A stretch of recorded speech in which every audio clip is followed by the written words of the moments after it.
Alrighty guys, welcome to another episode with Handyman Dan. On today's episode we are doing a CV joint in one of my cars. So today we'll run through that, we'll show you how to change it out, and how to get it running and how I diagnose. This car does have three. It has one where it mounts to the gearbox, and then one in the middle, and then one at the end where the diff is, but they only have one joint in stock, but I only think one of the joints is like the worst out of them. Normally if you're going to do it, you do them all at once, but yeah, you don't have that luxury because they only had one in stock. But it's fine, we'll replace the one that's the worst, and then later on down the track we can always do the other ones if need be. So we've just got the car jacked up and we've got it on an axle stand.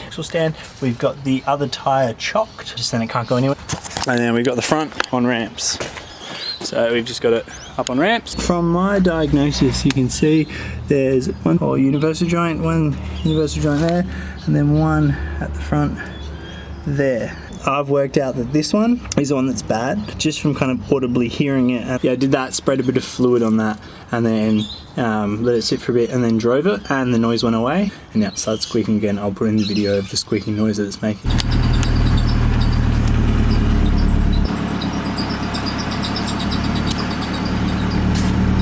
One thing you want to do is take note about how everything's assembled, so then when you put it back together you put it back the same way, just because this is balanced from factory. You can see the weights there. The weights are there, and then the other one has weights just here. So you want to make sure that that's all lined up. So you just want to put some marks or take some photos or something like that. Alright, so we can get some sockets and spanners out. We've just got a catch can which we'll put under there just in case that's got a yoke that slides out and we lose some of the gearbox oil fluid out of it. Alrighty, so we'll start by taking off the nut up in here. So yeah, we'll just get some spanners. I might not be able to film this part.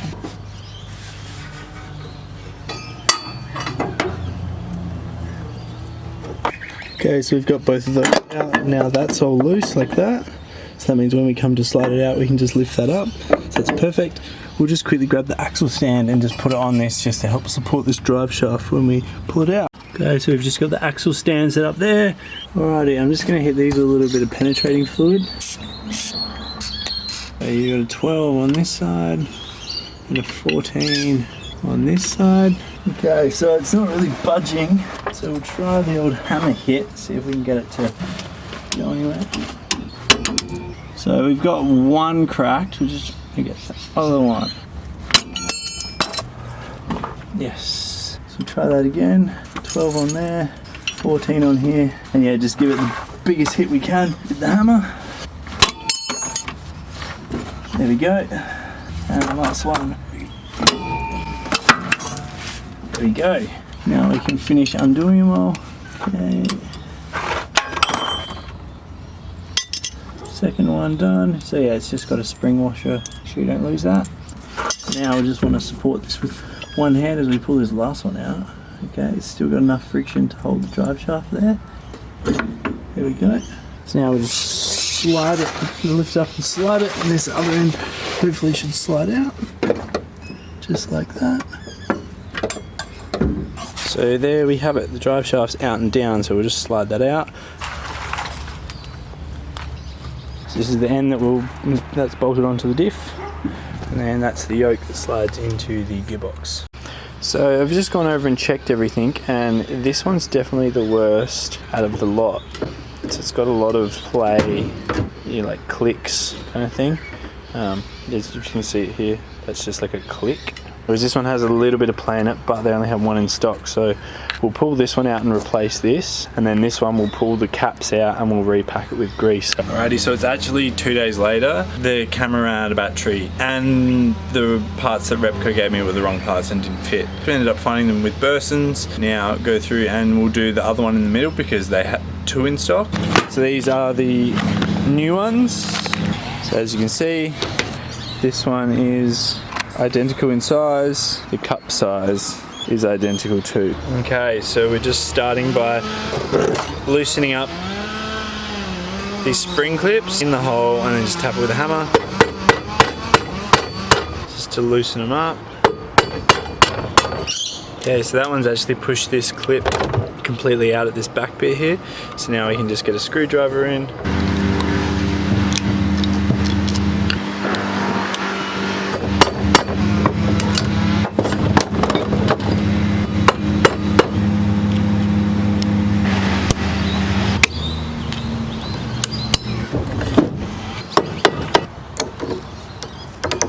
Alright, that's all of them out. So now we can work on getting this universal joint out. Okay, so next thing you want to do is where these caps are. So say in there where the cap meets the universal joint, you just want to try and separate that. Screwdriver.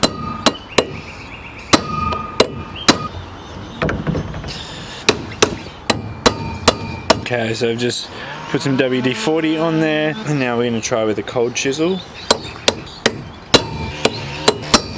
Now we're just going to grab a socket that is the same size. That's the same size as the caps. And we're just going to put it in the vise. And we're just going to try and loosen everything up a little bit.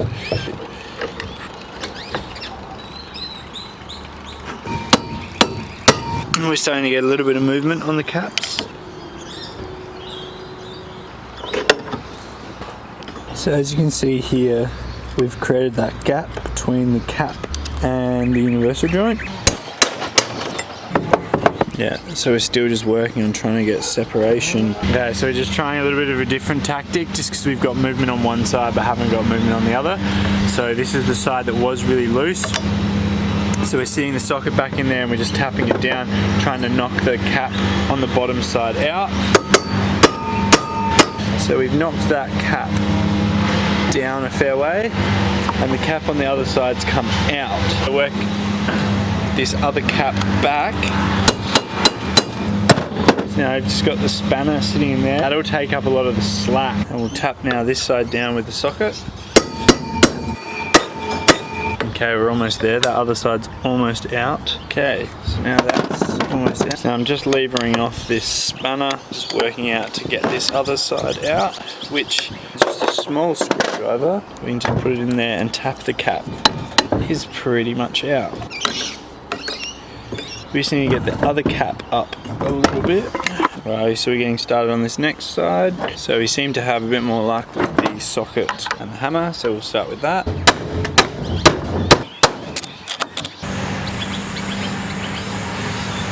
Now I've got everything apart, just cleaning it up with this cloth. I've just got one more cap to get out of this, but I'll show you how I got the rest of them out. Punch, and then just give it a little tap.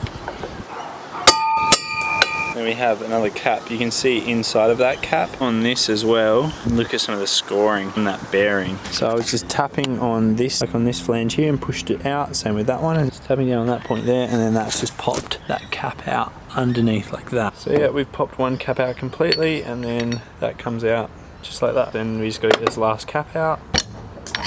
So we just finished cleaning all these up again. So we have everything's nice and cleaned up. All the edges are nice and beveled and everything's all clean. Time to put it all back together. Okay, so just get a little bit of grease.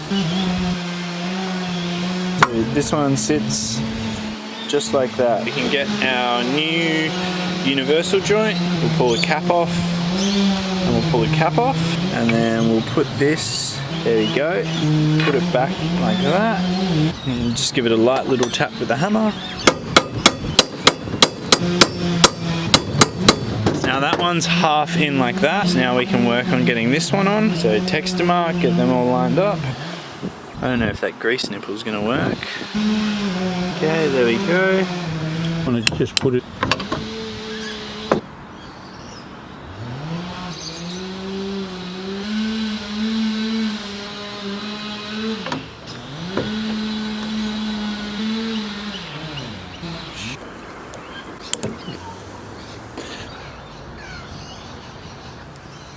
We can put our socket on that. There we go. That's it. I think that's in enough. I'll do the next one.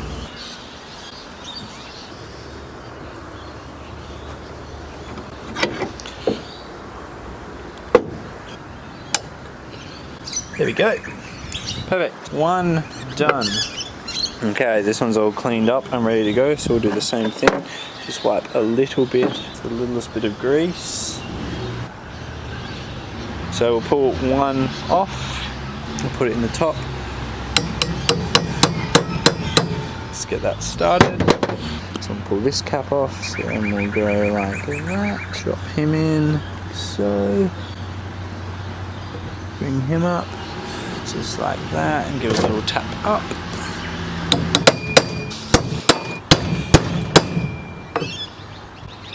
Okay, so now that's all seated in the nuts, we can do the other one. So we'll do the same on this. So now we'll pull one cap off, paint side started, pull this one off. Yes. So bring this cap. Okay, that's all that sweet like that. Hopefully just tapping the caps in, using this cap that we ground down a little bit, will make life easier. Yep, there we go. So now we can put that new clip in. These clips are way better because you can just use normal pliers to get them in and out. Yep, so that's looking good seated in there. So now all we'll do is we'll tap this one back on the opposite side. I might have to rotate it over, so while it's here like this, we'll just get this one seated. So we'll undo this and rotate this over. As you can see, that one's set, go that way, and you can see paint and paint, so that means we're nice and lined up. Pretty close.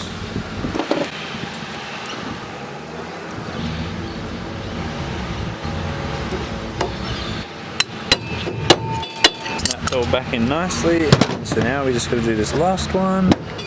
Okay, this one we might have to press. That moved, so hopefully it was enough. Last clip.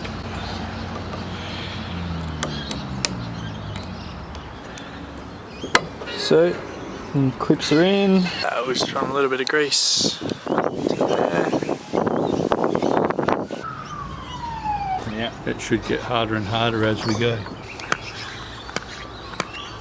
So now we've filled it full of grease, and we'll just use this just to push this nipple down, and yep, grease is coming out. So to me that's packed enough that it's got pressure that it's going to squeeze in and then pack out the bearing. So that was definitely a pain in the ass, but we got there in the end, so now it's ready to go back in.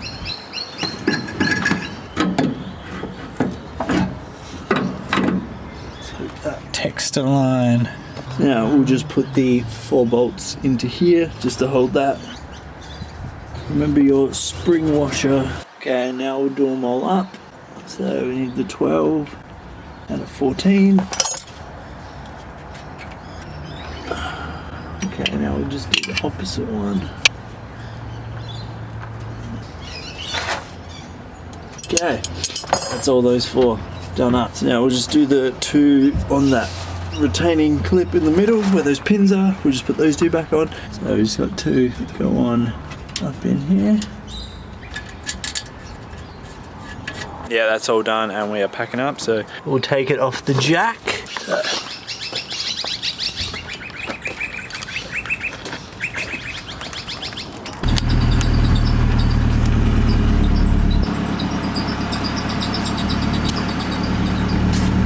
Taking it for a test drive, and we'll see. We'll put it in first and we'll pull off, and normally it would squeak.